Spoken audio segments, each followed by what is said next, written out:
నమస్కారం.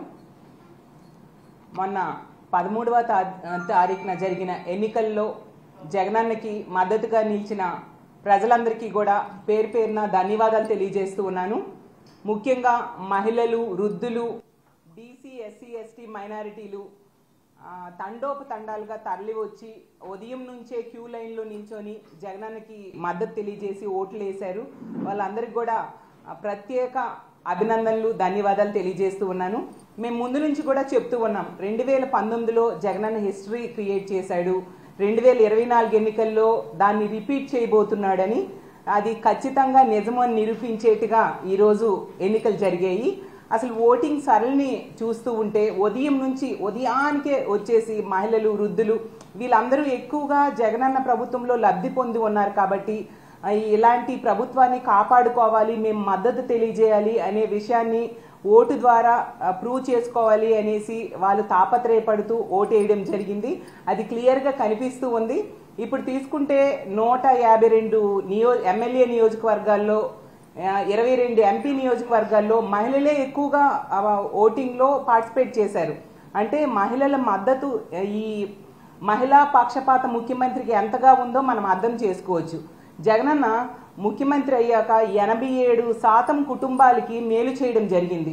వాళ్ళందరూ కూడా డిసైడ్ అయిపోయారు, ఇలాంటి ముఖ్యమంత్రిని మేము కాపాడుకోవాలి, ఇలాంటి ముఖ్యమంత్రికి అండగా నిలబడాలి, ఇలాంటి ముఖ్యమంత్రిని మళ్ళీ ఈ రాష్ట్రానికి ముఖ్యమంత్రిగా చేసుకోవాలంటే దానికి మాకున్న ఒకే ఒక ఆయుధం ఓటు అనే విషయాన్ని ప్రజలు గమనించారు. కాబట్టి ఈరోజు ఓటుకి పోటెత్తి ఓటింగ్ శాతం కూడా ఈరోజు పెరిగిన పరిస్థితి మనం చూసాము. అలాగే తీసుకుంటే జగనన్న ఒక మహిళా పక్షపాత ముఖ్యమంత్రిగా మహిళల్ని ఆర్థికంగా, రాజకీయంగా, సామాజికంగా ఉన్నత స్థానంలో కూర్చోపెట్టడానికి ఎంతగానో కృషి చేశారు. మహిళల రక్షణ కోసం పెద్దపీట వేస్తూ తన పరిపాలన సాగించిన విషయం చూశారు. కాబట్టి ఈ రాష్ట్రంలో ఉన్న మహిళలందరూ కూడా ఒక అన్నలా, ఒక తమ్ముళ్ళలా, ఒక కొడుకులా జగనన్నని భావించి జగనన్నని ప్రభుత్వాన్ని మళ్ళీ కొనసాగించుకోవాలని బలంగా నమ్ముతూ ఈరోజు ఓటు వేయడం జరిగింది. అసలు జగనన్న సునామీ సృష్టించబోతూ ఉన్నారు. ఒక ప్రభంజనం ఎలా ఉంటుందో దాన్ని జూన్ 4వ తేదీన జరిగే కౌంటింగ్లో మనం చూడబోతూ ఉన్నాము. తెలుగుదేశం పార్టీ వాళ్ళకి అర్థమైపోయింది, వాళ్ళు ఖచ్చితంగా ఓడిపోతారు, ఓటమి పాలైపోవడం ఖాయం అనే విషయం అర్థమైపోయింది. అసలు జూన్ 4న ఎన్నికలు ఫలితాలు ఎలా ఉంటాయంటే జగనన్న విజయాన్ని దేశం మొత్తం శబాష్ అనిపించేట్టుగా ఉంటుంది. ఖచ్చితంగా అంత చక్కగా ప్రజలు జగనన్నకి మద్దతు తెలియజేయడం జరిగింది. అలాగే తీసుకుంటే తెలుగుదేశం పార్టీ వాళ్ళు, చంద్రబాబు నాయుడు గారు అయితే అబద్ధపు హామీలు ఇచ్చారు, కూటమి కట్టారు. అలాగే వదిన పురంధరేశ్వరి గారితో కలిపి ఎస్పీలను మార్చారు, అధికారులను మార్చారు ఎలక్షన్ కమిషన్తో చెప్పి. అలాగే వాళ్ళ ఎల్లో మీడియా ద్వారా అసత్య ప్రచారాలు చేయడం జరిగింది, వాళ్ళ సోషల్ మీడియాలో తప్పుడు ప్రచారాలు చేయడం జరిగింది.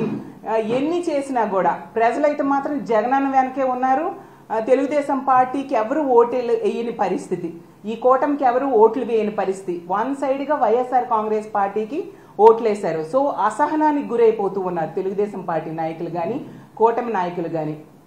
ఒక ఫ్రస్ట్రేషన్, ఎలాగూ కూటమి ఓడిపోతుంది అనే విషయం అర్థమైపోయి ఇన్ని చేసినా కూడా గెలవట్లేదు అనే విషయం కూటమి మనుషులకి, వాళ్ళ కార్యకర్తలకి అర్థమైపోయి దాడులకి పురుగొల్పుతూ ఉన్నారు. అసలు ఎంత ఘోరం అంటే మొన్న చూసాం నర్సీపట్నంలో ఒక మహిళ మీద దాడి చేయడం, అలాగే కృష్ణా జిల్లాలో, అలాగే పల్నాడు జిల్లాలో. అంటే ఇలాంటి దాడులకి పురుగొల్పుతూ వాళ్ళ అక్కసని, వాళ్ళ బాధని ప్రజల మీద, అంటే వైఎస్ఆర్ కాంగ్రెస్ పార్టీకి సపోర్ట్ చేసిన ప్రజల మీద తీర్చుకుంటూ ఉన్నారు. అసలు ఇది చాలా దారుణం, దీన్ని మేము తీవ్రంగా ఖండిస్తూ ఉన్నాం. అసలు మనం ప్రజాస్వామ్య దేశంలో ఉన్నామా లేదా అన్నట్టుగా వీళ్ళ ప్రవర్తన ఉంది. వాళ్ళు అధికారులు మార్చుకున్నారు, వాళ్ళ సపోర్ట్తో ఎన్నో దౌర్జన్యాలు గురి చేయడం జరిగింది. అంటే ఇప్పుడు అంటే ఎలక్షన్ కోడ్ ఉంది, ఎన్నికల కమిషన్ అధికారంలో ఉంది. కాబట్టి ఈ టైంలో ఏమైనా చేసేద్దాం, ప్రజల మీద ఏ దాడులైనా చేసేద్దాం అన్నట్టుగా తెలుగుదేశం పార్టీ వాళ్ళు చేస్తూ ఉన్నారు. దీన్ని ప్రజలు చూస్తూ ఊరుకోరు అనే విషయం గమనించాల్సిందిగా కోరుతున్నాను. మీరు అప్పుడు అధికారంలో ఉండేప్పుడు సరైన పరిపాలన ఇవ్వలేదు కాబట్టే ప్రజలు 19లో మీకు బుద్ధి చెప్పడం జరిగింది. ఈ 24 ఎన్నికల్లో కూడా మీకు ఖచ్చితంగా బుద్ధి చెప్పారు. అసలు తెలుగుదేశం పార్టీ అంటే టీడీపీ అంటే తెలుగుదేశం పార్టీలా లేదు. ఈరోజు ప్రజల మీద ఈ దాడులను చూస్తూ ఉంటే తెలుగు డెకాయిడ్స్ పార్టీలా ఉంది అనేసి ప్రజలు అనుకుంటూ ఉన్నారు. ఒక టీడీపీ అంటే తెలుగు దండుపాల్యం పార్టీలా దాడులు చేస్తూ ఉన్నారు. అలాగే టీడీపీ అంటే తెలుగు దుశ్శాసనల పార్టీలా మహిళల మీద దాడి చేస్తూ ఉన్నారు. టీడీపీ అంటే తెలుగు దొంగల పార్టీలా మహిళల తాలూకా బంగారు ఆభరణాలు కూడా ఈ దాడుల్లో దోచేసుకుంటూ ఉన్న పరిస్థితి చూసాం. ఒక టీడీపీ అంటే తెలుగు దుర్మార్గుల పార్టీలా ఈరోజు బిహేవ్ చేస్తూ చాలా దుర్మార్గంగా వృద్ధుల మీద కూడా దాడులు చేసే పరిస్థితి మనం చూసాము. అలాగే టీడీపీ అంటే టెర్రరిస్ట్ డెకాయిడ్ పార్టీలా బీసీ, ఎస్సీ, ఎస్టీ మైనారిటీల మీద చాలా దారుణంగా దాడులు చేస్తూ ఉన్నారు. మేము చాలా తీవ్రంగా దీన్ని ఖండిస్తూ ఉన్నాము. అసలు మీ ఇళ్లలో ఆడవాళ్ళు ఉండరా? ఇలాంటి పనులే కానీ వాళ్ళ మీద జరిగితే మీరు సహించగలరా? మీ అక్క చెల్లెమ్మలకు కనుక ఇలాంటివి జరిగితే ఇది చాలా దారుణం కాదా?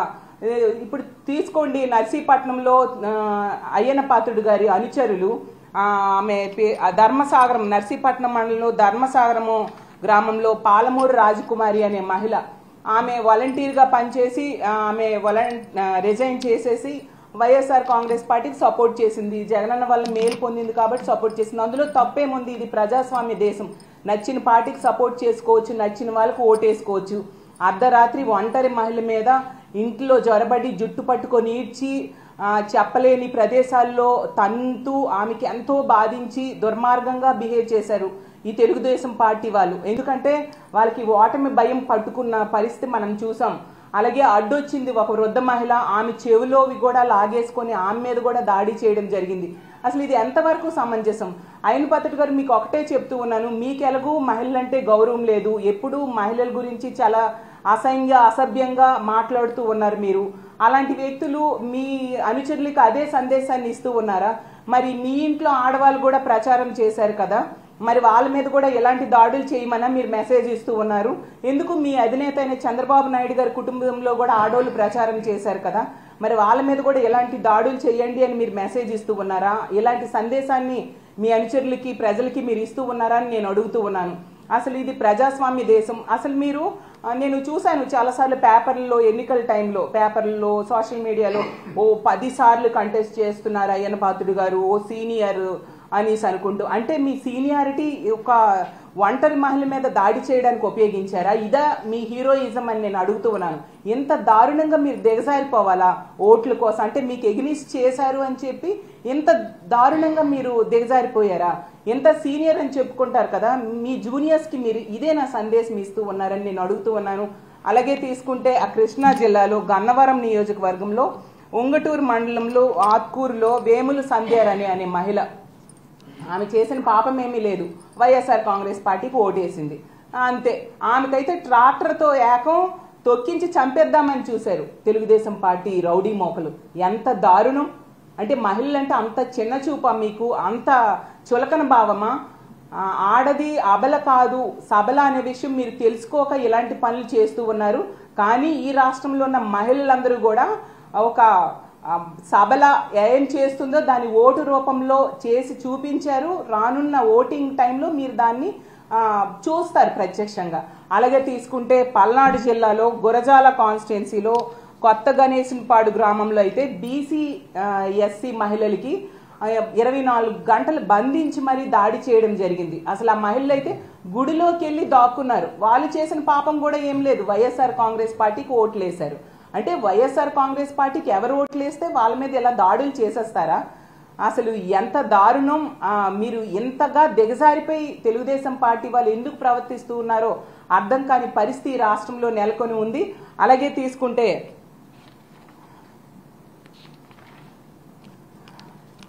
ఇన్ని రకాలుగా రాష్ట్రంలో ఎక్కడ చూసినా కూడా మహిళల మీద దాడులు చేస్తూ మీరు మీ సునకానందాన్ని పొందుతూ ఉన్నారు.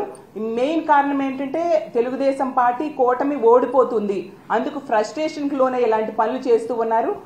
తెలుగుదేశం పార్టీ వాళ్ళు పురంధరేశ్వరి గారితో కలిపి ఎలక్షన్ కమిషన్ మీద ప్రెషర్ పెట్టి ఎస్పీలని అధికారులని మార్చారు. మరి ఇప్పుడు అదే ఎస్పీలు అదే అధికారులు సరిగ్గా పనిచేయలేదని ఈరోజు ఎలక్షన్ కమిషన్ వాళ్ళ మీద సస్పెన్షన్ వేయడమే కాకుండా విచారణకు కూడా ఆదేశించిన సంగతి ఈ రాష్ట్ర ప్రజలందరూ చూశారు. అంటే దీన్ని బట్టి ప్రజలందరూ కూడా అర్థం చేసుకోవాల్సిందిగా కోరుతున్నాను. తెలుగుదేశం పార్టీ నాయకులు ఈ పోలీస్ అధికారులతో కలిపి ఎలాంటి అరాచకాలు సృష్టించారు, ఎలాంటి ఘోరాలు చేశారు అనే విషయాన్ని రాష్ట్ర ప్రజలు తెలుసుకోవాల్సిందిగా కోరుతున్నాను. అసలు తెలుగుదేశం పార్టీ వాళ్ళు ఎప్పటికైనా దాడులు ఆపండి. మనం ప్రజాస్వామ్య దేశంలో ఉన్నాం. చర్యకి ప్రతి చర్య తీసుకోవడం చాలా ఈజీ. ఇప్పటికే ఎలక్షన్ కమిషను ఈ అధికారుల్ని సస్పెండ్ చేయడం జరిగింది. కానీ హింసకి ప్రతిహింస అనేది సమాధానం కాదు అనేసి మిగతా ఎదుటి వాళ్ళు ఆగుతున్నారు అనే విషయం మీరు అర్థం చేసుకోవాలి. ఇప్పటికే తీర్పు ప్రజలు ఇచ్చేశారు. ఫలితం అనేది జూన్ 4వ తేదీ వస్తుంది. మీకు ఏ బాధ్యత ప్రజలు ఇస్తే దాన్ని నిర్వర్తించండి. అది మానేసి ఇలాంటి హింసకి పురికొల్పడం ఎంతవరకు సమంజసమని మిమ్మల్ని నేను ప్రశ్నిస్తూ ఉన్నాను. అసలు ఈ దాడులకి, హింసకి, ముఖ్యంగా మహిళల మీద దాడులు చేయడము, హత్యాయత్నాలు చేయడము, వీటన్నిటికీ ముఖ్య కారణం ఖచ్చితంగా చంద్రబాబు నాయుడు గారి డైరెక్షన్ అని నేను బలంగా నమ్ముతూ ఉన్నాను. రాష్ట్ర ప్రజలు కూడా బలంగా నమ్ముతూ ఉన్నారు. ఎందుకంటే చంద్రబాబు నాయుడు గారు మహిళలంటే గౌరవం లేదు, మహిళల్ని ఎన్నో హామీలు ఇచ్చి మోసం చేయడం జరిగింది. అతను అధికారంలో ఉండేప్పుడు మనం చూసాం, మహిళలకి రక్షణ లేని పరిస్థితి ఉండేది. ఒక రిషితేశ్వరి విషయం తీసుకున్నా, ఒక వనజాక్షి విషయం తీసుకున్నా, అలాగే మన పెందుర్తిలో ఒక గిరిజన మహిళకి జుట్టు పట్టుకొని ఈడ్చి కొట్టిన సంగతి మనం చూసాము. అలాగే కాల్మనీ సెక్స్ ర్యాకెట్ లో ఎంతమంది తెలుగుదేశం పార్టీ గోండాల దౌర్జన్యాలకి మహిళలు బలయ్యారో చూసాము.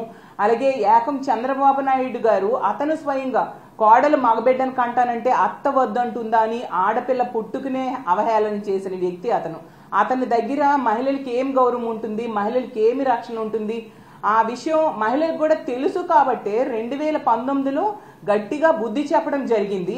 అలాగే జగనన్న పాలన కూడా మహిళలు చూశారు. జగనన్న మీద ఎంతో నమ్మకంతో ఓటేశారు. చంద్రబాబు నాయుడుతో 2019కి ముందు మోసపోయారు. కాబట్టి మహిళలు జగనన్న మేలు చేస్తాడని నమ్మి ఓటేస్తే ఆ నమ్మకాన్ని నిలబెట్టుకొని ఈరోజు మేనిఫెస్టోలో అంశాలు 99% జగనన్న నెరవేర్చడమే కాకుండా మహిళలకు అగ్రతాంబూలం వేసి ఒక మహిళా పక్షపాత ముఖ్యమంత్రిగా నిలబడడంతో ఈ 24 ఎన్నికల్లో కూడా మహిళలందరూ కూడా ఏకపక్షంగా జగనన్నకి మద్దతు తెలియజేశారు. కాబట్టి ఆంధ్ర రాష్ట్ర మహిళలందరూ కూడా ఖచ్చితంగా జగనన్నకి ఓటేశారు. జగనన్న నాయకత్వంలో జగనన్న ముఖ్యమంత్రిగా మరో 30 ఏళ్లు ఈ రాష్ట్రాన్ని పరిపాలించాలని బలంగా కోరుకుంటూ ఉన్నారు. తెలుగుదేశం పార్టీ నాయకులు ఎప్పటికైనా ఈ దాడులు ఆపాల్సిందిగా కోరుతున్నాను. ఎలక్షన్ కమిషన్ కూడా నేను కోరుకునేది ఏంటంటే ఖచ్చితంగా ఈ దాడులు చేసిన వాళ్ళ మీద కఠిన చర్యలు తీసుకోండి. మనం ప్రజాస్వామ్య దేశంలో ఉన్నాము. ప్రజాస్వామ్యాన్ని కాపాడండి. ముఖ్యంగా మహిళల్ని రక్షించండి. మహిళలు అంటే వాళ్ళు బలహీనులు అని భావించొద్దు, వాళ్ళు ఆది పరాశక్తులు అనే విషయాన్ని గుర్తించాల్సిందిగా కోరుతూ ఉన్నాను. ఒకవేళ ఎలక్షన్ కమిషన్ కనుక చర్యలు తీసుకోకపోతే జూన్ 4వ తేదీన ఎన్నికలు కౌంటింగ్ జరుగుతుంది. ఖచ్చితంగా జగనన్న భారీ మెజారిటీతో గెలవబోతూ ఉన్నారు. ఈ మహిళలకి రక్షణకి పెద్దపీట వేసే జగనన్న ప్రభుత్వంలో ఖచ్చితంగా ఇలాంటి దాడులు చేసిన వాళ్ళందరి మీద కూడా కఠినమైన చర్యలు జగనన్న తీసుకోబోతున్నారు. కాబట్టి తెలుగుదేశం పార్టీ వాళ్ళు ఎకనైనా ఈ దాడులు ఆపండి, లేకపోతే చట్టబద్ధంగా మీకు కఠినమైన శిక్షలు రానున్న రోజుల్లో పడతాయనే విషయాన్ని గుర్తిరగండి అని తెలియజేసుకుంటూ ఖచ్చితంగా మా వైఎస్ఆర్ కాంగ్రెస్ పార్టీ జగనన్న నేతృత్వంలో మళ్లీ అధికారంలోకి భారీ మెజారిటీతో రాబోతూ ఉంది. జగనన్న మళ్లీ ముఖ్యమంత్రిగా ఈ రాష్ట్రానికి ఒక రామరాజ్యం లాంటి పరిపాలనని కొనసాగిస్తారు. ఈ రాష్ట్రంలో ఉన్న మహిళలందరూ కూడా జగనన్నని జై కొట్టారు. మళ్లీ జగనన్నని ముఖ్యమంత్రిగా ప్రమాణ స్వీకారం వైజాగ్ లో చేస్తూ ఉంటే చూడబోతూ ఉన్నారని తెలియజేసుకుంటూ సెలవు తీసుకుంటూ ఉన్నాను.